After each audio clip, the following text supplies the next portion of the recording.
Hello everyone.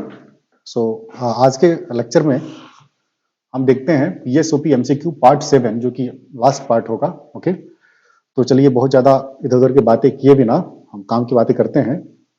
तो देखिए बेटा, इस ये जो लेक्चर हमारा होगा, वीडियो जो है पीएसओपी एमसीक्यू पार्ट 7, इसमें एक्चुअली हमने क्या है कि जैसे कि नाम आपको यहाँ पर दिख रहा है सिमेट्रिकल कंपोनेंट्स, है ना। तो आपको तो पहले पता नहीं होगा सिमेट्रिकल कंपोनेंट्स क्या होता है। हो सकता है पता ना हो सकता है पता भी हो।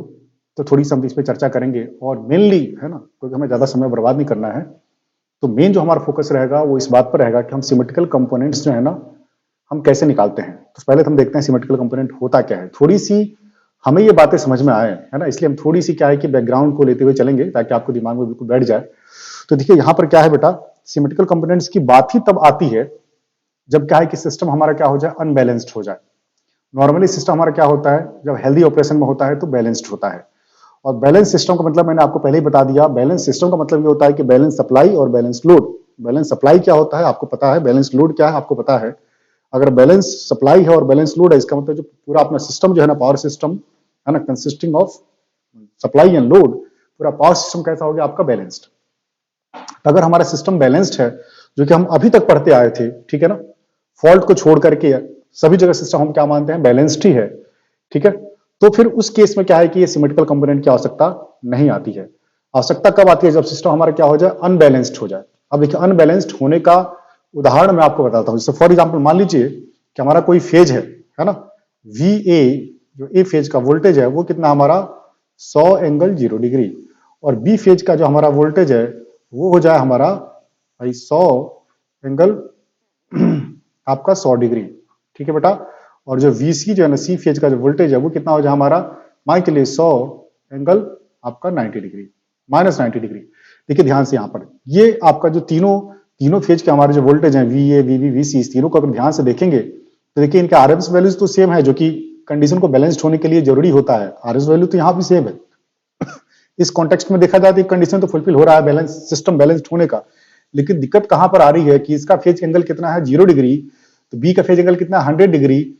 अगर सिस्टम बैलेंस्ड होता तो बी का फेज कितना होता, माइनस 120 डिग्री, क्योंकि बी फेज क्या होता है, ए फेज से 120 डिग्री लैग करता है, और सी फेज क्या होता है, बी फेज से 120 डिग्री लैग करता है। हम ऐसा फेजर डायग्राम आपने देखा होगा, ये ए फेज हो गया तो ये हमारा बी फेज होता है, और ये हमारा सी फेज होता है। ये कितना हो गया भाई, 120 डिग्री, और ये वाला कितना हो गया 120 डिग्री, और ये वाला कितना हो गया 120 डिग्री, ठीक है ना बेटा।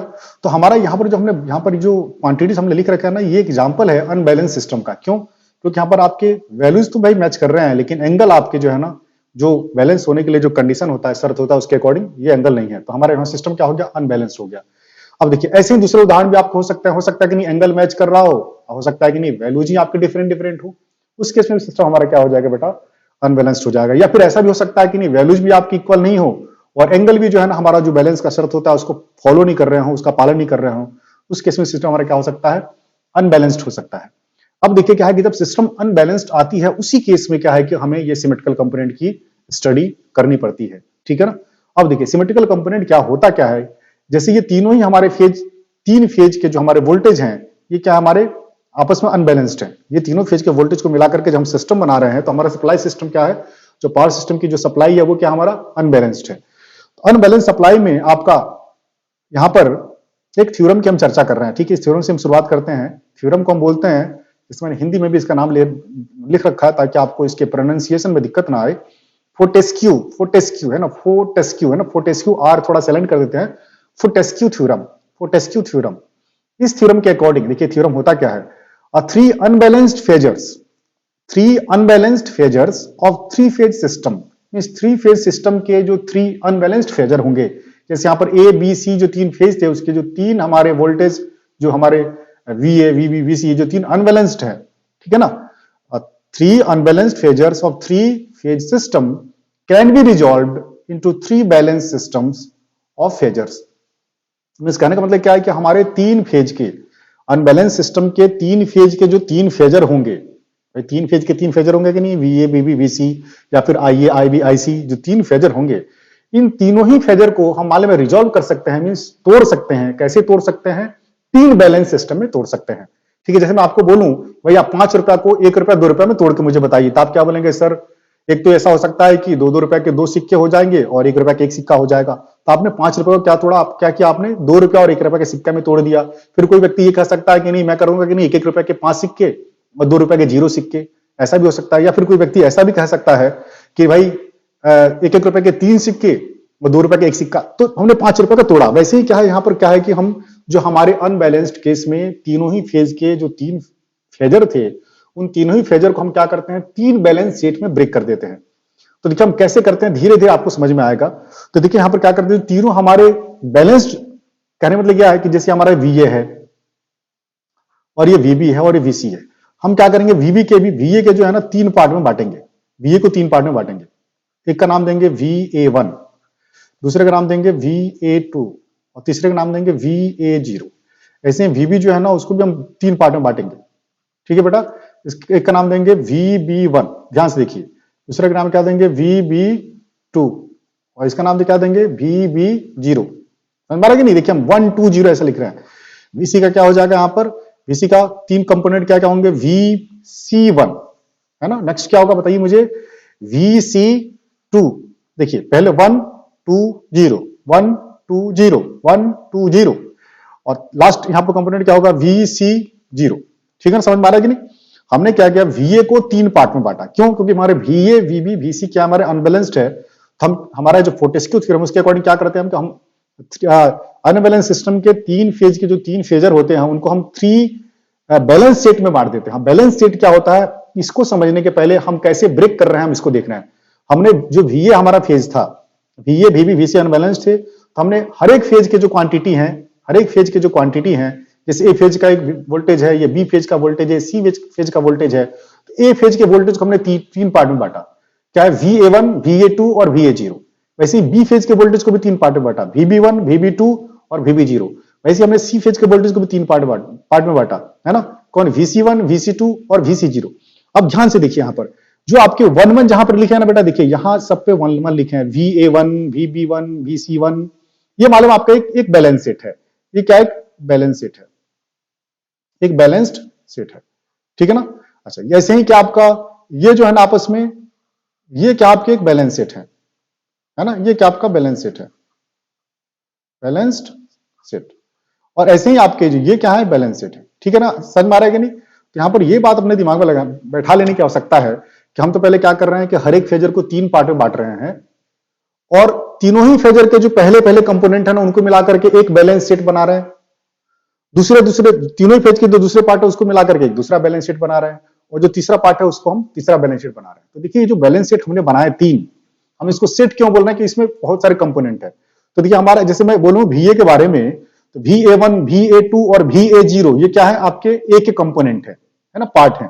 ऐसे VB1 VB2 और VB0 क्या है B के पार्ट है, कंपोनेंट है।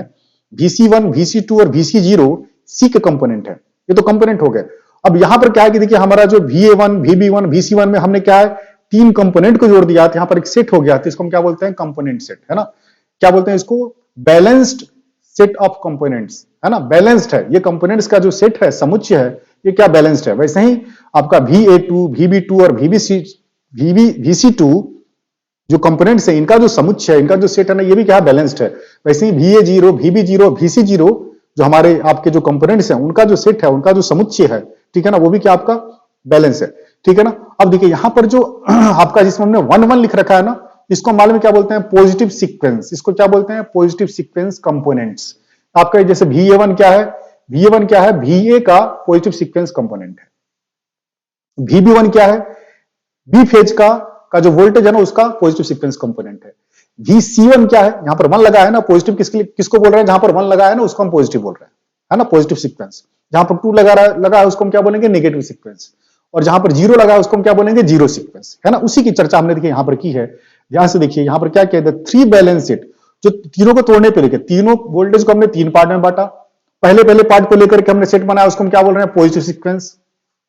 जो दूसरे पार्ट बने उसको क्या बोल रहे हैं हम, नेगेटिव सीक्वेंस। ठीक है। और तीसरे जो बन रहा है उसको क्या बोल रहे हैं हम, जीरो सीक्वेंस कंपोनेंट्स। समझ आ रहा है कि नहीं। तो ये आपका क्या, आपका पॉजिटिव सीक्वेंस कंपोनेंट है ना।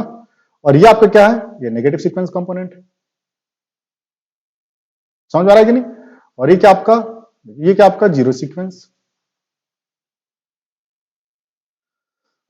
ये जीरो सीक्वेंस कंपोनेंट है, समझ में आ गया ना। तो देखिए, तो पहले तो अब देखिए हम अब इसके बाद से क्या समझेंगे कि जो पॉजिटिव सीक्वेंस, नेगेटिव सीक्वेंस और जीरो सीक्वेंस कंपोनेंट होते क्या है। लेकिन कम से कम अभी हमने, आई होप आपने इतना तो समझ लिया होगा कि तीनों ही फेज के हमने 3 पार्ट में बांटे। इसका मतलब कहने का मतलब यह है कि हर एक फेज के पास है ना, positive sequence, negative sequence, zero sequence है। ए के पास भी है, बी के पास भी है, सी के पास भी है। ए के पास VA1, VA2, VA0, बी के पास VB1, VB2, VB0, सी के पास VC1, VC2, VC0। हर एक के पास, हर एक जो तीनों फेजर है ना, तीनों ही फेजर के पास तीनों ही प्रकार के कंपोनेंट हैं। समझ में आ रहा है कि नहीं? VA1, VA2, VA0, जहां पर 1 लगा है वो क्या है? Positive sequence. इसका मतलब क्या है कि VA1 जो है ना आपका VA का पॉजिटिव सीक्वेंस है। VA1 क्या है? Positive sequence. VA2 क्या है? Negative sequence. VA0 क्या है आपका? Zero sequence. ऐसे VB1 बी फेज का पॉजिटिव सीक्वेंस, VB2 आपका बी फेज का नेगेटिव सीक्वेंस और VB0 बी फेज का जीरो सीक्वेंस।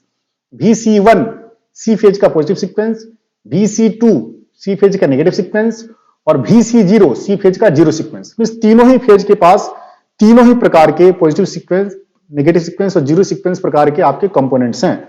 अब सभी फेज के जो पॉजिटिव है ना उसको इकट्ठा कर देते हैं तो क्या हो जाता है कि वो समुच्चय बन जाता है, सेट बन जाता है, पॉजिटिव सीक्वेंस कंपोनेंट का सेट बन जाता है ना। वैसे तीनों फेज के नेगेटिव को इकट्ठा करते हैं तो क्या हो जाता है? नेगेटिव सीक्वेंस कंपोनेंट का सेट बन जाता है। और जब जीरो सीक्वेंस को इकट्ठा कर लेते हैं क्या बन जाता है? जीरो सीक्वेंस, है ना, जो आपको कंपोनेंट्स है उनका सेट बन जाता है। ठीक है ना। अब देखिए नेक्स्ट जो है ना हमारा फेजर स्लाइड, उस पर हम देखते हैं कुछ बातें। देखिए यहां पर क्या, हमने एक उदाहरण ले लिया। उदाहरण यहां पर क्या ले लिया बेटा, ये हमने मान लिया यहां पर एक सिस्टम, ठीक है, जिसमें आपका जो सिस्टम है यहां देखिए VA, VB और VC। VA क्या आपका 230 डिग्री, 230 वोल्ट 0 डिग्री, VB क्या है 200 वोल्ट माइनस 120 डिग्री और VC क्या है 100 वोल्ट माइनस 180 डिग्री। आप ध्यान से देखेंगे, देखिए यहाँ पर RMS वैल्यू तो सेम है ही नहीं, RMS वैल्यूज तो सेम है ही नहीं और एंगल भी आपके फॉलो नहीं कर रहे हैं जो रूल होता है हमारा बैलेंस्ड होने के लिए। इसका मतलब ये सिस्टम हमारा क्या है, कैसा सिस्टम हमारा बताइए? अनबैलेंस्ड। कैसा है? अनबैलेंस्ड। अनबैलेंस्ड। अब देखिए इसी सिस्टम का मैंने फेजर डायग्राम ड्रॉ किया है। VA1 इधर है, VA इधर है ना, देखिए 0 डिग्री। VB कितना है भाई? माइनस 120 डिग्री, 120 डिग्री है, माइनस 120 डिग्री। और ये एंगल कितना है? 180 डिग्री, है ना। तो ये VC है, VC का मैग्नीट्यूड कितना है? 100। VB का कितना है? 200 और VA का कितना है भाई? 230। तो ये हमारा सिस्टम क्या? अनबैलेंस्ड। इसका मतलब क्या है कि VA के 3 कंपोनेंट होंगे, VB के 3 कंपोनेंट, VC के 3 कंपोनेंट, है ना। होना चाहिए 3 कंपोनेंट, हो सकता है किसी केस में ना भी हो, लेकिन तीनों ही फेज के 3 कंपोनेंट होंगे। ठीक है ना। तो देखिए हमने क्या नीचे ऐसी, जैसा कि आपसे मैंने चर्चा किया था उसके अनुसार मैंने देखिए यहां पर क्या लिखा, VA के 3 कंपोनेंट लिखे। VA के 3 कंपोनेंट में इस तीनों कंपोनेंट को जोड़ने पर VA हमारा मिल जाना चाहिए। तो VA इक्वल्स टू हमने क्या लिखा? VA1 plus VA2 plus VA0, है ना। Positive sequence, negative sequence, zero sequence, है ना। वैसे VB के 3 component VB1 plus VB2 plus VB0, ये क्या आपका पॉजिटिव, ये क्या नेगेटिव, ये क्या जीरो। वैसे VC के 3 कंपोनेंट हमारे कौन कौन से भी, ये बताइए मुझे ध्यान से। VC के 3 कंपोनेंट कौन है? पॉजिटिव, ये कौन है? नेगेटिव, ये कौन है? जीरो। और तीनों के ही पॉजिटिव सीक्वेंस को जब मिलाते हैं तो हमारा क्या बन जाता है? Set of positive sequence components. ये क्या बन जाता है? Set of negative sequence components. और यहां से क्या बन जाता है? Set of zero sequence components. ठीक है ना। तो देखिए हमारा जो क्वेश्चन पूछा जाता है ना, पूछा ये जाता है कि हमारे पास एक सिस्टम अनबैलेंस्ड है। हमारे पास सिस्टम क्या है? अनबैलेंस्ड है। हमें करना क्या है कि उसमें जो तीनों ही हमारे फेजर हैं, वो फेजर हमारे वोल्टेज हो सकते हैं, करंट हो सकते हैं। वोल्टेज के जो 3 फेजर बनेंगे VA, VB, VC, उसमें से हर एक फेजर के सीक्वेंस कंपोनेंट निकालिए। इसका मतलब क्या है कि हमें ए फेज के तीनों कंपोनेंट निकालने पड़ेंगे, VA1, VA2 और VA0। वैसे ही बी फेज के निकालने पड़ेंगे, ऐसे ही सी फेज के निकालने पड़ेंगे। इनकेस अगर आपका करंट की बात आ जाती है, मान लीजिए IA1, IA, IB, IC 3 phase के हमारे करंट हैं जो अनबैलेंस्ड हैं, तो हमें क्या करना पड़ेगा? IA के 3 कंपोनेंट कौन कौन से बनेंगे? IA1, IA के 3 कंपोनेंट कौन कौन से होंगे भैया? IA1 plus IA2 plus IA0। समझ रहा है कि नहीं? ये क्या आपका पॉजिटिव, ये क्या आपका नेगेटिव सीक्वेंस, ये क्या आपका जीरो सीक्वेंस, है ना। ऐसे ही आपके IB के भी 3 कंपोनेंट होंगे, ऐसे ही आपके IC के भी 3 कंपोनेंट होंगे। समझ में आ गया कि नहीं? तो हमें क्या बांटना, और यही चीज हमारे एग्जाम में पूछा जाता है। अच्छा अब देखिए क्या है कि कैसे ये क्या होता है फेज के रिस्पेक्ट में, ठीक है ना। किसी फेज का ये तीनों पार्ट होते हैं, इतनी बात हमने जान ली, ठीक है ना। ए फेज के तीनों पार्ट होंगे, पॉजिटिव और नेगेटिव 0, है ना। वैसे बी फेज की पॉजिटिव नेगेटिव 0। अब देखते हैं कि जो आपका जो सेट बन रहा है, कौन सा पॉजिटिव सीक्वेंस का जो सेट बन रहा है, नेगेटिव सीक्वेंस का जो सेट बन रहा है, जीरो सीक्वेंस का जो सेट बन रहा है, ये क्या होता है सेट के बारे में थोड़ा ध्यान से देखिए। हम पॉजिटिव सीक्वेंस क्यों बोल रहे हैं, हमने क्या किया यहां पर देखिए, VA1 VB1 VC1, हमने यहां पर किया क्या है कि तीनों ही फेज के A B और C, तीनों ही फेज के हमने पॉजिटिव सीक्वेंस कंपोनेंट्स को यहां पर ले लिया है। ये क्या आपका A फेज का पॉजिटिव सीक्वेंस कंपोनेंट, ये B फेज का पॉजिटिव सीक्वेंस, ये C फेज का पॉजिटिव सीक्वेंस, तीनों ही कंपोनेंट को हमने यहां पर ले लिए हैं। तीनों कंपोनेंट को लेकर के जो सेट हमारा बना, ठीक है ना, इस सेट को हम क्या बोल रहे हैं, set of positive sequence components. क्या बोलेंगे, set of positive sequence components, क्योंकि तीनों फेज के जो पॉजिटिव सीक्वेंस कंपोनेंट्स है ना, उनको हमने लिया है, ठीक है ना। अब देखिए ये जो आपके पॉजिटिव सीक्वेंस कंपोनेंट्स हैं तीनों ही फेज के, इनका आपस में क्या संबंध होता है, क्योंकि इनने क्या एक बैलेंस सेट बनाया, जैसा कि आपका फोर्टेस्क्यू थ्योरम बोल रहा है, ये क्या सिस्टम आपका बैलेंस है, और साथ साथ इनको हम क्या बोल रहे हैं, पॉजिटिव। तो देखिए पॉजिटिव और बैलेंस का मतलब क्या हुआ, बैलेंस का मतलब तो वही हुआ जो आप पहले से सुनते आए हैं। यदि आपका VA1 कितना है, V1 angle theta 1, V1 angle theta 1, तो चूंकि ये बैलेंस है आपके, है ना, आपके जो पॉजिटिव सीक्वेंस का set of positive sequence component क्या बैलेंस है, तो V1 VB1 क्या होगा आपका, उसका भी RMS वैल्यू इतना ही होगा, और एंगल क्या होगा 120 डिग्री कम। और VC क्या होगा आपका भाई, उसके भी RMS वैल्यू इतनी ही होगी, एंगल क्या होगी भाई, थीटा 1 से 240 डिग्री कम, या फिर थीटा 1 माइनस 120 डिग्री से 120 डिग्री कम, तो कितना हो गया, थीटा 1 माइनस 240 डिग्री, ठीक है। या फिर आप पॉजिटिव सीक्वेंस कंपोनेंट्स के बारे में अपने दिमाग में ये डाल लीजिए, यहां पर ऐसा होता है कि आपके पॉजिटिव सीक्वेंस कंपोनेंट्स जो होते हैं ना तीनों ही फेज के, वो तीनों मिलकर के क्या बनाते हैं, एक बैलेंस सेट बनाते हैं। जैसे कि यहां पर इस फेजर में आपको दिख रहा है, तीनों का मैग्नीट्यूड क्या है, सेम, ठीक है ना, इसलिए क्या है, बैलेंस्ड है, ठीक है ना। एंगल भी क्या है, तीनों का जो है ना आपस में एंगल का डिस्प्लेसमेंट भी क्या कितना आपका 120 डिग्री 120 डिग्री 120 डिग्री, है ना। ये बात भी यहां पर मैच कर रहा है, 120 डिग्री 120 डिग्री 120 डिग्री, ये सब बातें यहां पर मैच कर रही हैं, ठीक है ना। तो एक तरह से बैलेंस्ड है, लेकिन इनको पॉजिटिव क्यों बोल रहे हैं, पॉजिटिव इसलिए बोल रहे हैं क्योंकि ए फेज के बाद से हमारा बी फेज आता है और बी फेज के बाद से हमारा सी फेज आता है। कहने मतलब क्या है कि अगर ए फेज के बाद हमारा बी फेज आ जाए हमारे थ्री फेज सिस्टम में, और उसके बाद से सी फेज आ जाए, या फिर बी फेज के बाद से हमारा सी फेज आए, उसके बाद से हमारा क्या आ जाए, ए फेज आ जाए, या फिर सी फेज के बाद से ए फेज आ जाए, उसके बाद से हमारा क्या आ जाए, बी फेज आ जाए। कहने का मतलब क्या है कि हम अगर ऐसा लिखें, ए फेज और बी फेज और सी फेज, जैसे देखिए यहां पर ध्यान से आप अगर हम ऐसा लिख दें तो हमारे यहाँ पर सिस्टम कैसा बना, बैलेंस्ड। ए बी सी बोल लीजिए, या बी सी ए बोल लीजिए, या सी ए बी, ये क्या है कि आपके पॉजिटिव सीक्वेंस कंपोनेंट्स हैं, ये क्या आपके पॉजिटिव सीक्वेंस कंपोनेंट्स हैं, ठीक है ना।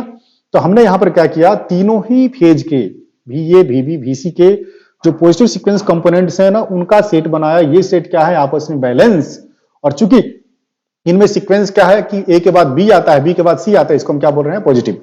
अब नेगेटिव के बारे में अगर मैं आपसे बात करूं नेगेटिव के बारे में अगर मैं आपसे बात करूं तो देखिए यहां पर नेगेटिव सीक्वेंस की हमने चर्चा की सॉरी, हमने यहां पर नेगेटिव सीक्वेंस की चर्चा की। तो देखिए नेगेटिव सीक्वेंस हमने क्या लिखा, VA2 VB2 VC2, मींस ये क्या आपका नेगेटिव सीक्वेंस कहां का, ए फेज का। ये क्या नेगेटिव सीक्वेंस, बी फेज का। ये क्या नेगेटिव सीक्वेंस, सी फेज का। तीनों को हमने मिलाया तो यहां भी क्या बन गया, हमारा एक बैलेंस फेज सिस्टम बन गया। क्यों बैलेंस सिस्टम बन गया, क्योंकि मैग्नीट्यूड भी आपका सेम है, मैग्नीट्यूड भी आपका सेम है, और एंगल भी कितना है, 120 डिग्री। एंगल भी कितना है, 120 डिग्री तीनों का आपस में। एंगल भी कितना है, 120 डिग्री तीनों का आपस में। लेकिन सोचने वाली बात यहां पर यह है कि यहां पर क्या होता है बेटा, आपका ए फेज के बाद से कौन सा फेज आता है, आपका सी फेज आता है। ए फेज के बाद से कौन सा फेज आता है, सी फेज। आप इसको ऐसा देख लीजिए, ए फेज के बाद कौन सा फेज आता है आपका, सी फेज, है ना बेटा। बी फेज नहीं आता है। ए फेज के बाद कौन सा फेज है, ए फेज के बाद सी फेज, सी फेज के बाद बी फेज। उसमें क्या रहा था, ए बी सी, यहां पर क्या रहा है, ए सी बी, या फिर हम लिख सकते हैं सी बी ए, या फिर हम क्या लिख सकते हैं, बी सी ए। समझ पा रहे कि नहीं, नहीं बी सी ए तो गलत हो जाएगा, बी ए सी, है ना। आप देखिए ना, ए सी बी या सी बी ए या फिर बी ए सी। समझ पा रहे कि नहीं, ये आपके क्या नेगेटिव सीक्वेंस। समझ पा रहे कि नहीं। यहां पर अगर मैं साइक्लिक फॉर्म में बनाऊं, है ना, साइकिल के फॉर्म में बनाऊं, तो ए सी बी, देखिए यहां से ये आपकी क्या है, नेगेटिव सीक्वेंस, ठीक है ना। आरएमएस में वैल्यूज में सभी सेम होंगे, फेज डिस्प्लेसमेंट भी सेम होगा, लेकिन यहां पर सीक्वेंस क्या है, ए के बाद बी ना आकर के सी आ रहा है, ठीक है ना। ए बी सी, है ना, ए बी सी क्या आपका पॉजिटिव सीक्वेंस, ए सी बी क्या आपका नेगेटिव सीक्वेंस। और ए बी सी को ही लिखने के 3 प्रकार हैं, क्या है, बी सी ए बी, बात एक ही है, तीनों एक ही है। या फिर मैं अगर इसको बोलूं जैसे यहां पर ए सी बी, सी का एक प्रकार क्या है, सी बी, है कि नहीं, सी बी ए। या इसी का एक प्रकार क्या आपका देखिए बी बी ए सी, है ना, तीनों एक ही प्रकार है, all these are equivalent, all these are equivalent. समझ में आ रहा है कि नहीं, ये क्या आपके नेगेटिव सीक्वेंस, ठीक है ना। अब इसके बाद से देखते हैं क्या जीरो सीक्वेंस कंपोनेंट बेटा आपका। तो देखिए जो जीरो सीक्वेंस कंपोनेंट जो होते हैं, ठीक है ना, हमने क्या देखिए यहां पर क्या कर रखा है, ये आपका ए फेज का जीरो सीक्वेंस कंपोनेंट है, ये बी फेज का जीरो सीक्वेंस कंपोनेंट है, ठीक है ना, और ये क्या आपका सी फेज का जीरो सीक्वेंस कंपोनेंट है। तीनों को मिलाकर के क्या बना हमारा set of zero sequence component, है ना, set of zero sequence component, ठीक है ना। तो देखिए इनकी खासियत क्या होती है, जैसे कि हमारा सेट ऑफ, जैसे कि हमारा जो set of positive sequence component बना था उसमें क्या थे, तीनों ही फेज के जो हमारे क्वांटिटीज थे आरएमएस में सेम वैल्यू था उनका, आरएमएस वैल्यू सबका सेम था, और फेज डिस्प्लेसमेंट कितना था आपका 120 डिग्री का, बस वहां पर सीक्वेंस क्या था ए बी सी। नेगेटिव में क्या था आपका, आरएमएस में सब सेम थे, है ना, फेज डिस्प्लेसमेंट भी आपस में क्या था 120 डिग्री, लेकिन वहां पर जो आपका सीक्वेंस था वो क्या था आपका ए सी बी, है ना, आपका पॉजिटिव से थोड़ा अलग था, पॉजिटिव में क्या था ए बी सी, उसमें क्या था ए सी बी, इसलिए उसको नेगेटिव सीक्वेंस बोल रहे थे। दोनों ही आपके क्या थे, बैलेंस थे, सीक्वेंस का फर्क था, ठीक है ना। एक जो सामान्य सीक्वेंस हम देखते हैं उसको जिसको हम बैलेंस करते हैं वो हमारे यहाँ पर उसको हमने पॉजिटिव मान रखा था, है ना। नेगेटिव वाला भी बैलेंस है लेकिन सीक्वेंस थोड़ा उसका अलग है, इसलिए हमने उसको नेगेटिव मान लिया। और यहां पर देखिए एक और सेट जो हमारा बना जीरो, आपका set of zero sequence component, set of zero sequence components का मतलब क्या है कि तीनों ही फेज के जो जीरो सीक्वेंस कंपोनेंट है उनका समुच्चय। तो हमने जो यहाँ पर समुच्चय बनाया, देखिए इस समुच्चय के जो तीनों कंपोनेंट्स हैं उसकी खासियत यह है कि तीनों आपस में बराबर होते हैं। और बराबर कैसे होते हैं भाई, तीनों आपस में फेज में आरएमएस वैल्यू में बराबर है, और तीनों के क्या आपके एंगल भी बराबर। देखिए यहां पर फेजर में देखिए आपका जैसा VA है वैसे ही VB है वैसे ही VC है, जैसा आपका VA है वैसे ही VB है वैसे ही VC है, ठीक है ना बेटा। तो यहां पर देखिए आपका क्या है कि आपको, है ना, इतना बात को आपको ध्यान में रखना है, ठीक है ना। आपका मैंने अभी तक जो है ना आपसे मैंने positive sequence component, negative sequence component और जीरो सीक्वेंस कंपोनेंट के बारे में चर्चा आपसे किया है। होता क्या है positive sequence component, negative sequence component और जीरो सीक्वेंस कंपोनेंट। एक अनबैलेंस्ड फेजर के पास ये तीनों ही होंगे, है ना, जैसे कि आपका VA अगर अनबैलेंस्ड है तो तीनों ही होंगे, VB के पास भी तीनों होंगे, VC के पास भी क्या होंगे, तीनों होंगे। और तीनों के जो पॉजिटिव सीक्वेंस कंपोनेंट को मिलाएंगे तो जो सेट बनेगा क्या हो जाएगा, बैलेंस, जिसको हम क्या बोलेंगे, positive sequence, set of positive sequence components. तीनों ही फेज के जो नेगेटिव सीक्वेंस कंपोनेंट्स मिलाएंगे ना उनसे जो सेट बनेगा उसको हम क्या बोलेंगे, set of negative sequence components. और तीनों ही फेज के जो जीरो सीक्वेंस कंपोनेंट्स हैं उनको मिलाएंगे तो वहां क्या, कौन सा सेट बनेगा, सेट ऑफ आपको जीरो सीक्वेंस कंपोनेंट्स। जो आपके set of positive sequence component है वो क्या बैलेंस है वहां पर, लेकिन सीक्वेंस क्या है ए बी सी, है ना, और बैलेंस है। बैलेंस होने का मतलब क्या है कि आरएमएस में सब सेम है और फेज डिस्प्लेसमेंट कितना है आपका 120 डिग्री का। वैसे नेगेटिव सीक्वेंस कंपोनेंट्स के जो सेट बने वो भी बैलेंस है, और बैलेंस है इसका मतलब क्या है, आरएमएस वैल्यू सेम है, वहां पर फेज डिस्प्लेसमेंट भी 120 डिग्री का है, लेकिन वहां पर सीक्वेंस क्या आपका ए बी सी ना होकर के ए सी बी। और जो जीरो सीक्वेंस कंपोनेंट है वहां पर क्या है कि आरएमएस में भी तीनों क्वांटिटी आपकी इक्वल है और थीटा में भी इक्वल है, कोई डिस्प्लेसमेंट नहीं है ना। जितना आपका क्या है कि VA जीरो का फेज एंगल है उतना ही VB जीरो का फेज एंगल है, उतना ही VC जीरो का फेज एंगल है। तो ये हमारा फोर्टेस्क्यू थ्योरम था कि हम क्या है कि किसी थ्री फेज अनबैलेंस सिस्टम के तीनों ही फेज के जो तीनों फेजर हैं उनको हम तीन बैलेंस सेट में ब्रेक कर सकते हैं, तोड़ सकते हैं। ये क्या हमारा फोर्टेस्क्यू थ्योरम। अब क्या है कि बेटा बहुत ज्यादा चर्चा ना करते हुए, ठीक है ना, थोड़ी सी इकोनॉमिकल हम काम करते हैं। हम कहां पर आ जाते हैं, उस फॉर्मूला पे आ जाते हैं जिस फॉर्मूला के आधार पर क्या करना है कि आपको आपके फेज सीक्वेंस, है ना, जो सीक्वेंस कंपोनेंट्स है ना उनको निकालना है। तो देखिए मैं क्या है कि यहाँ पर थोड़ी सी समय के अभाव में, ठीक है ना, आपका एग्जाम चूंकि यहाँ पर हाल ही फिलहाल में है, आप यहाँ पर ध्यान से देख लीजिए। यहां पर हमने क्या किया है, ये फेजर जो है ना हम यहाँ पर कंसिडर करते हैं। यहां पर देखिए बेटा हमने क्या किया है, देखिए ध्यान से, ये जो आपका जो ब्रैकेट में मैंने लिख रखा है बेटा, ये मोस्ट इंपोर्टेंट, बहुत ही इंपोर्टेंट है, आपको इसको याद करना है ना। ये देखिए मैंने यहां पर लिखा है टू बी रिमेंबर्ड, है ना, आपको याद करना है ना। देखिए यहां पर VA1 है, VA1 क्या है आपका, VA1 क्या है, ये क्या है, ए फेज का पॉजिटिव सीक्वेंस। VA2 क्या है, ए फेज का नेगेटिव सीक्वेंस। VA0 क्या है, ए फेज का ही जीरो सीक्वेंस। समझ में आ गया ना। तो देखिए VA का फॉर्मूला क्या होता है, VA का फॉर्मूला होता है 1/3 into VA plus alpha into VB plus alpha square into VC। समझ में आया ना, VA plus alpha into VB plus alpha square into VC। समझ में आ रहा है कि नहीं, इसको याद करना पड़ेगा, आप इसको नोट डाउन कर लीजिए, है ना, इसको नोट डाउन कर लीजिए। जहां पर अल्फा बराबर आप याद रखना 1 एंगल 120 डिग्री और अल्फा स्क्वायर बराबर 1 एंगल 240 डिग्री। समझ पा रहा है कि नहीं? ये आपको याद रखना है। अल्फा बराबर कितना 120 degree, 1 angle 120 degree polar form में, और अल्फा स्क्वायर बराबर 1 एंगल 240 डिग्री। तो यहां पर देखिए VA1 का क्या फॉर्मूला हो गया 1/3 into VA plus alpha into VB plus alpha square into VC। मैं यहां पर लिख रहा हूं, देखिए VA1 है ना, पॉजिटिव सीक्वेंस का जो ए फेज है उसका पॉजिटिव सीक्वेंस कंपोनेंट कितने के बराबर है 1/3 इंटू VA ए फेज का voltage plus alpha into B phase का voltage plus alpha square into C phase का वोल्टेज। समझ आ रहा है कि नहीं? तीनों ही फेज के वोल्टेज को मिला को हम प्रोसेस में जब कर रहे हैं तो हमारा क्या आ रहा है ए फेज का पॉजिटिव सीक्वेंस कंपोनेंट। तीनों ही फेज के VA VB VC तीनों ही फेज को मिलाकर के हम जब कंप्यूटेशन करते हैं, कैलकुलेशन करते हैं, तो हमें क्या मिलता है ए फेज का पॉजिटिव सीक्वेंस कंपोनेंट। वैसे ही देखिए यहां पर अगर मैं जीरो आपका नेगेटिव सीक्वेंस कंपोनेंट की मैं अगर बात करूं तो नेगेटिव सीक्वेंस कंपोनेंट क्या आपका 1/3, ठीक है ना, जैसे यहां 1/3 था यहां भी 1/3 है, 1/3 into VA plus alpha square VB। यहां पर देखिए अल्फा स्क्वायर सी के साथ है, यहां पर alpha square VB plus alpha into VC plus alpha into VC, ठीक है ना। ये क्या आपका ए फेज का नेगेटिव सीक्वेंस। और VA0 है ना, क्या हो गया आपका 1/3 into VA plus VB plus VC, है ना। ये तीनों आपके फॉर्मूला है। इन तीनों फॉर्मूला को क्या है बेटा, मैं यहां पर आपको मैं बताता हूं, यहां पर करके तीनों ही फॉर्मूला को मैं करके आपको बता देता हूं एक बार, ताकि आपको थोड़ी सी मैं लिख के बताता हूं। लिखने से मैं जो लिखूंगा आप देखेंगे तो आपको याद हो जाएगा।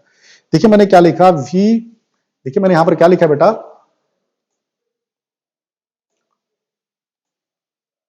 मैंने यहां पर लिखा VA1 VA2 VA0। ध्यान से देखिए इसका फॉर्मूला क्या है 1/3 into VA plus alpha into VB plus alpha square into VC। इसका फॉर्मूला क्या है 1/3 into VA plus alpha square into VB, B के साथ अल्फा स्क्वायर है, और अल्फा इंटू VC। VA0 है, इसका फॉर्मूला कितना है 1/3 into VA plus VB plus VC। समझ में आया कि नहीं? ठीक है ना। तो बहुत आप क्या है कि एक दो बार खुद से जब लिखेंगे ना, मैं अलग से क्यों लिख रहा हूं ताकि आपके दिमाग में बैठ जाए। आज जब खुद से एक दो बार लिखेंगे तो आपको ज्यादा अच्छा समझ में आ जाएगा, और लिखना तो पड़ेगा ही, है ना, क्योंकि इस पे क्वेश्चन आपके 4 नंबर के बन सकते हैं। ठीक है ना। सबसे बड़ी बात यह है कि अगर 2 क्वेश्चन भी आ गए है ना इससे रिलेटेड तो 8 नंबर आएंगे, है ना, और आने की संभावना होती है, क्योंकि इस सब्जेक्ट में न्यूमेरिकल इससे बनेगा, और एक जो और पार्ट हमारा है पार्ट 6 है ना, जिसमें हम पावर सिस्टम की चर्चा हमने किया है, ठीक है ना, उस पे क्वेश्चन आपके बन सकते हैं ना। तो आपको देखना तो पड़ेगा ही, बहुत आसान है। ठीक है, मैं बहुत अलग से लिख रखा, अलग से पेज पे, अलग से एक अलग स्लाइड पे हमने इसलिए लिख दिया ताकि आपको याद आ जाए। ठीक है ना। तो देखिए हमें क्या है कि हमारे क्या यहाँ पर देखिए हमने कि न्यूमेरिकल यहाँ पर कंसिडर कर रखा है। यहाँ पर न्यूमेरिकल क्या है आपका, ध्यान से देखिए, एक मिनट,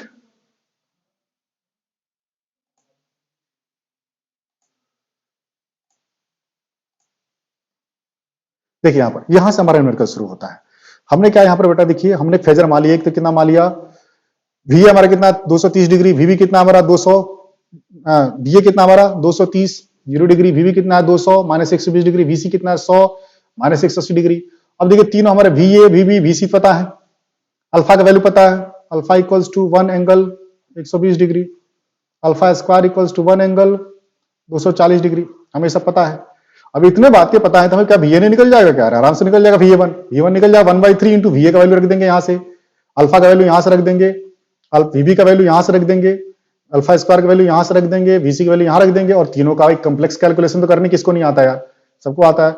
अब इसको जब करेंगे तो हमें क्या निकल जाएगा, VA1 आ जाएगा। देखिए उसी काम को मैंने यहां पर करके भी दिखा दिया है ताकि आपको थोड़ा सा यहां पर आसान हो जाए। देखिए हमने क्या बेटा लिखा, VA1 equals to 1/3 into VA 230 angle 0 degree plus alpha का वैल्यू कितना होता है 1 एंगल 120 डिग्री इंटू VB कितना है 200 एंगल -120 डिग्री प्लस 1, ये क्या आपका अल्फा स्क्वायर का वैल्यू है 1 एंगल 240 डिग्री, देखिए यहाँ पर इंटू 100 इंटू 180 डिग्री -180 डिग्री, ये किसका आपका वैल्यू VC का वैल्यू है। ठीक है ना। हमने क्या इस फॉर्मूले पे जो जो आपकी क्वांटिटीज हैं V A alpha V B plus alpha square V C सबके वैल्यूज यहां पर लिख दिए। और लिखने के बाद से क्या है, हमने कैलकुलेशन कर लिया जो कि आपको आता है, बहुत अच्छा से आता है। देखिए ये तो इतना ही आ जाएगा। यहां पर क्या है कि आपके मैग्नीट्यूड का प्रोडक्ट हो गया, ठीक है ना, और एंगल जुड़ गए आपके। तो एंगल कितना आ गया 120 डिग्री माइनस 120 डिग्री 0 डिग्री, तो दो से एंगल 0 डिग्री। यहां से कितना आ गया 1 और 100 का गुणा कितना आ गया 100 और 240 माइनस 180 60 डिग्री। और 3 हमारे यहां पर आ गया। तीनों को हमने जब जोड़ के 3 से घटा से डिवाइड किया तो हमारा VA1 कितना आ गया, इतना आ गया। ठीक है, कितना आ गया VA1 आ गया 162.58 एंगल 10.23 डिग्री। अब देखिए ऐसे हमने क्या है कि VA2 निकाला। क्या निकाला बेटा, VA2 निकाला। अब देखिए VA2 कितना हो गया, VA2 का फॉर्मूला क्या है 1/3 into VA plus alpha square into VB plus alpha into VC। तो देखिए 1/3 अल्फा का हमने VA का वैल्यू रख दिया, ये क्या हमारा अल्फा स्क्वायर का वैल्यू है, ये किसका वैल्यू है भाई VB का वैल्यू है, ये किसका वैल्यू है अल्फा का वैल्यू है, और ये किसका वैल्यू है, ये VC का वैल्यू है। और तीनों को लेकर के हमने जब कैलकुलेशन किया, आप थोड़ा पॉज करके वीडियो है ना, इसको पॉज करके आप देख लेना, है ना। तीनों को जब हम कैलकुलेशन किया यहाँ पर, है ना, तीनों का जब कैलकुलेशन किया हमने, तो हमारा कितना आ गया VA2 कितना आ गया 66.583 एंगल 25.69 डिग्री। ठीक है ना।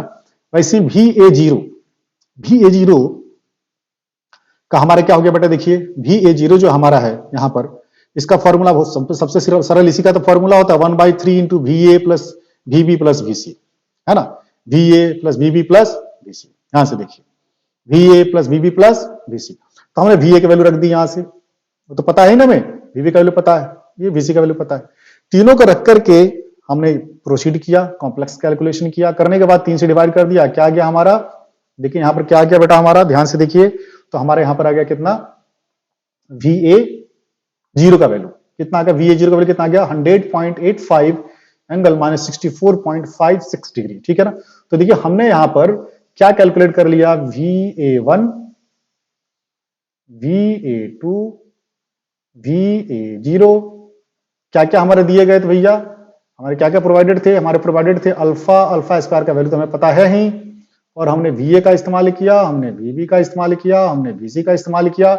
इन 5 क्वांटिटीज का हमने इस्तेमाल किया और उससे निकाल दिया VA1 VA2 VA0, जिसमें आपका VA1 का वैल्यू जो आया, VA1 का जो वैल्यू आया वो कितना आ गया, VA1 का वैल्यू वो आ गया आपका कितना, देखिए यहां पर 162.58, है ना, एंगल 10.23। 162.58 कितना है बेटा 162, यह आ गया 162.58 एंगल 10.23। ठीक है ना। VB का कितना वैल्यू आ गया, VA2 का कितना वैल्यू आ गया, VA2 का वैल्यू आ गया कितना 66.583 एंगल 25.69 डिग्री। और VA0 का वैल्यू कितना आ गया, यह आ गया 100.85 एंगल माइनस 64.56 डिग्री। ठीक है ना। अब देखिए जैसे हमने VA1 निकाल लिया, VB1 निकल जाएगा, VC1 निकल जाएगा, पूछिए कैसे। अब हम तो VA1 VB1 VC1 क्या है आपके पॉजिटिव सीक्वेंस कंपोनेंट है, इसका मतलब VB1 कितना होगा, इसका मैग्नीट्यूड इतना ही होगा 162.58, और ये जो एंगल आया ना इसमें से 120 डिग्री घटा दीजिए, है ना। इसमें 120 डिग्री जब घटाएंगे तो आप क्या करिए कि 10.23 माइनस 120, क्योंकि आपका बी फेज जो आपका ए फेज होता है उससे 120 डिग्री लैग करता है, तो यहां पर एंगल कितना आ जाएगा, इसका एंगल हो जाएगा माइनस 109.77 डिग्री, और इसका कितना हो जाएगा 162.58 एंगल, इसमें और माइनस 120 डिग्री घटा दीजिए, कितना हो जाएगा 229.77 माइनस 229.77 डिग्री, है ना। समझ में आएगी नहीं भाई, जैसे VA1 निकाला आपका VB1 VC1 निकल जाएगा। इसमें से B1 क्या आपका भाई बी फेज का पॉजिटिव सीक्वेंस, C1 क्या है सी फेज का पॉजिटिव सीक्वेंस। वैसे आपका जैसे VA2 निकला तो आपका B2 भी निकल जाएगा। VB2 क्या होगा आपका, VA2 आपका निकल गया, है ना। तो VB2 कितना हो जाएगा, VB2 कितना हो जाएगा, देखिए आपको पता होगा VB2 जो होता है ना 120 डिग्री लीड करता है ना। क्योंकि यहां पर क्या होता है आपका, देखिए ध्यान से नेगेटिव सीक्वेंस में देखा जाए तो VA2 और VB2 इधर होता है और VC2 इधर होता है, देखिए ऐसा होता है, नेगेटिव सीक्वेंस है ना ये। बी फेज क्या है कि सी फेज के, अगर इस सीक्वेंस में आ जाते पहले ए फेज पे सी फेज देन बी फेज आ रहा है कि नहीं, तो हम ऐसा कर सकते हैं कि जो आपका बी फेज है ना 240 डिग्री लैग कर रहा है या फिर 120 डिग्री लीड कर रहा है। तो इसमें क्या करें भाई, मैग्नीट्यूड इतना ही रख दें बी का, 120 डिग्री जोड़ दें। तो ए का हमारा मैग्नीट्यूड कितना, बी ए टू का मैग्नीट्यूड कितना रखा है, जितना ही होगा बी बी टू का मैग्नीट्यूड कितना हो जाएगा आपका 66.58। लेकिन एंगल 120 जुड़ जाएगा, तो 25 में 120 जब जोड़िएगा तो कितना आ जाएगा 145.69 डिग्री। अच्छा बी सी टू कितना आ जाएगा भैया, आपसे मैं पूछूं, थोड़ा सोच के मुझे बताना है ना, थोड़ा रुक करके वीडियो पॉज करके सोच के बताना, मैं यहां पर आपको लिख रहा हूं, ठीक है ना। तो आपका वी सी टू कितना हो जाएगा भाई, V A two V B two V C two तो बैलेंस सेट है ना, बैलेंस सेट है भाई, तो मैग्नीट्यूड कितना ही होगा 66.58। हाँ एंगल कितना हो जाएगा आपका, एंगल ये हो जाएगा कि यहां पर सी जो है ना ए से 120 डिग्री लैग करता है, 120 डिग्री लैग करता है, इसका मतलब जो आपका A2 का जो फेज है 25.69, कितना आपका 25.69, उसमें से मैं 120 डिग्री घटा देता हूं, 120 डिग्री घटाऊंगा तो कितना 94.31 माइनस 94.31 डिग्री, ठीक है ना। तो देखिए हमने क्या है कि जैसे ही एक फेज का हमने तीनों कंपोनेंट निकाले, तो हमने देखिए ये बी फेज का पॉजिटिव निकाल लिया, सी फेज का पॉजिटिव निकाल लिया, बी फेज का नेगेटिव निकाल लिया, सी फेज का नेगेटिव निकाल लिया। अच्छा अब मैं बोलूं कि नहीं बी फेज का 0 सी फेज का 0, तो भाई पता तो है 0 में तो सब बराबर ही होते हैं, तो जैसे आपका भी ए 0 है ना, ये किसके बराबर होगा भी बी 0 के, भी बी 0 भी इतना ही होगा, भी सी 0 भी इतना ही होगा, क्योंकि भी ए 0 भी बी 0 भी सी 0 आपस में क्या होते हैं, बराबर होते हैं, ठीक है ना कि नहीं बेटा। तो हमने यहाँ पे थोड़ा कैलकुलेशन करके कर रखा है, आप इसको पॉज करके देख लेना, है ना, ये हमने कैलकुलेशन कर रखा है, आप इसको यहाँ पर इस स्लाइड को आप पॉज करके देख लेना। यहाँ पर मैं और यहाँ आ जाता हूँ, ठीक है ना। यहाँ पर देखिए क्या हमने यहाँ पर एक दो न्यूमेरिकल कंसीडर आपके कर रखे हैं। देखिए हमारा यहाँ पर हमने वहां पर पहले वोल्टेज की बात कर रखी थी, यहाँ पर हमने करंट की बात की है, आई ए आई बी और आई सी ये तीनों दिए गए हैं, है ना। यहाँ पर आई हमें क्या निकालना, I A one I A two I A zero, है ना, I B one I B two I B zero, I C one I C two I C zero. मैं देखिए आई ए वन का फॉर्मूला लिख रहा हूं, ये क्या होगा 1/3 I A plus alpha I B plus alpha square I C. I A two कितना हो जाएगा बेटा, ये हो जाएगा 1/3 I A plus alpha square I B plus alpha I C, है ना।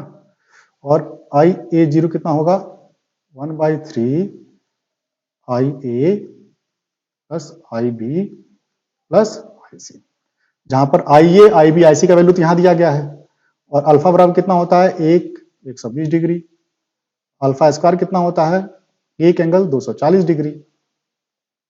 अब देखिए सबका वैल्यू जो पता है हमें, इनको ध्यान से देखिए, आई ए वन में क्या है, अल्फा की आवश्यकता, अल्फा स्क्वायर की आवश्यकता है, आई ए आई बी आई सी की आवश्यकता है, तो आई ए आई बी आई सी यहाँ दिया ही गया है, और ये वैल्यूज यहाँ पर पता ही है, तो हमें आई ए वन नहीं निकल जाएगा, बस इस फॉर्मूला में तो पुट करना है, थोड़ी सी लेंदी होगी लेकिन निकल तो जाएगा, आई ए टू भी निकल जाएगा, आई ए जीरो भी निकल जाएगा। अब जैसे ही आपका आई ए वन निकलेगा, वैसे इस क्वेश्चन में क्या है कि हमने सिर्फ I A one I A two I zero ही पूछा है, और आपके एग्जाम में भी किसी एक फेज के ही तीनों कंपोनेंट पूछे जाएंगे, तीनों फेज के नहीं पूछे जाएंगे, है ना, वैसे भी सब्जेक्टिव एग्जाम में, ठीक है। थोड़ी सी इस बात को हम चर्चा कर लेंगे ना, तो अल्फा की वैल्यू हमें पता चल जाएगी, अल्फा स्क्वायर का वैल्यू पता चल जाएगा, अल्फा क्यूब का वैल्यू पता चल जाएगा। अल्फा क्यूब कितना होता है, alpha cube equals to 1 angle 360 degree, है ना, जिसका वैल्यू सिंपली 1 के बराबर होता है। 1 प्लस अल्फा स्क्वायर क्या होता है 0 के बराबर होता है ना। अल्फा 4 का वैल्यू कितना होता है, अल्फा के बराबर होता है, ठीक है। ये सब बहुत सारी बातें इस पर है, लेकिन ज्यादा कंफ्यूज नहीं होना है हमें, क्या है कम से कम आपके क्या है कि आई ए आई बी और आई सी अगर दिए हैं, है ना, और अल्फा और अल्फा स्क्वायर का वैल्यू हमें पता है ही, तो हमें I A one I A two I A zero ये हमें निकाल लेना है। और जैसे ही हमने इसको निकाल लिया, तो जैसे हम आई ए वन निकाला तो हमें आई बी वन भी निकल जाएगा, क्योंकि आई A one I B one का मैग्नीट्यूड सेम होगा। आई बी वन क्या होगा, इससे 120 डिग्री लैग करेगा, आई सी वन क्या होगा, इससे 240 डिग्री लैग करेगा। वैसे ही यहाँ पर आई बी टू इससे 120 डिग्री क्या करेगा, लीड करेगा, बी टू लीड करेगा, और सी टू क्या करेगा 120 डिग्री लैग करेगा। आई बी जीरो और आई सी जीरो तो यहां पर क्या बराबर ही होंगे, क्योंकि ये बराबर ही होते हैं, है ना। तो ऐसे करके आप इसको कर सकते हैं। यहां पर देखिए हमने वोल्टेज के बारे में भी क्वेश्चन दे रखा है, ठीक है। वी ए वी बी और वी सी प्रोवाइडेड, हमें क्या करना है V A one V A two और वी ए जीरो निकालना, मींस ए फेज के तीनों ही सीक्वेंस कंपोनेंट्स हमें निकालने हैं, ठीक है ना। तो देखिए यहां पर क्या है कि हम वीडियो को यहां पर कंक्लूड करते हैं। आप ध्यान से वीडियो को 2-3 बार देखिए, समझ में आप बिल्कुल आएगा आपको, है ना। और इनकेस अगर आपको थोड़ी सी कोई दिक्कत आती है तो आप मुझे कमेंट करके बता सकते हैं, मैं थोड़ा उस चीज को दूर करने की कोशिश करूंगा, ठीक है बेटा। तो आप इस वीडियो को कई बार 2-3 बार देखिए, ओके, ठीक है। That's all for today, okay. हम अब नेक्स्ट इसके बाद, है ना, आपके जो आईएएस होता है, एसएससी जेई जो होता है, एसएससी जेई के वीडियोज के सीरीज, है ना, शुरू करने जा रहे हैं, है ना। जो पीएसओपी एमसीक्यू का हमारा जो 7 पार्ट था, जो कि खत्म हो रहा है इसके 7वें पार्ट के साथ। इसके बाद से क्या है कि हम एसएससी जेई के वीडियोज शुरू करने जा रहे हैं, इंस्ट्रूमेंटेशन एंड मेजरमेंट की वीडियोज हम शुरू करेंगे। तो आप उसको भी एंजॉय करिए, उसको भी सीखिए। एक्चुअली क्या है कि एसएससी जेई की हम प्रिपरेशन अगर करते हैं तो पॉलिटेक्निक स्तर की जितनी एग्जाम्स होती है ना, सबका प्रिपरेशन हो जाता है ना। उसको हम मास्टर एग्जाम बोल सकते हैं, उसका सिलेबस मास्टर सिलेबस होता है। और जितने भी एग्जाम आपके होते हैं पॉलिटेक्निक लेवल के, आपके जैसे कि आपका स्टेट इलेक्ट्रिसिटी में बोर्ड में जेई के एग्जाम हो गया, या पीएसयू में जेई के एग्जाम हो गया, या रेलवे में जेई के एग्जाम हो गया, तो क्या है कि उसी के आधार पर होते हैं। तो जो हमारा एसएससी जेई का वीडियो होगा, है ना, आपको जब प्रोवाइड किया जाएगा, है ना, इस चैनल के माध्यम से, Narmada LT forum, Narmada learners teachers forum, जो चैनल है हमारा, उस चैनल के द्वारा जो आपको प्रोवाइड किया जाएगा, तो आप उसको ध्यान से देखिएगा बेटा, ओके। तो चलिए बेटा, अपने स्वास्थ्य का ध्यान रखिए, okay. That's enough for today, okay, bye बेटा।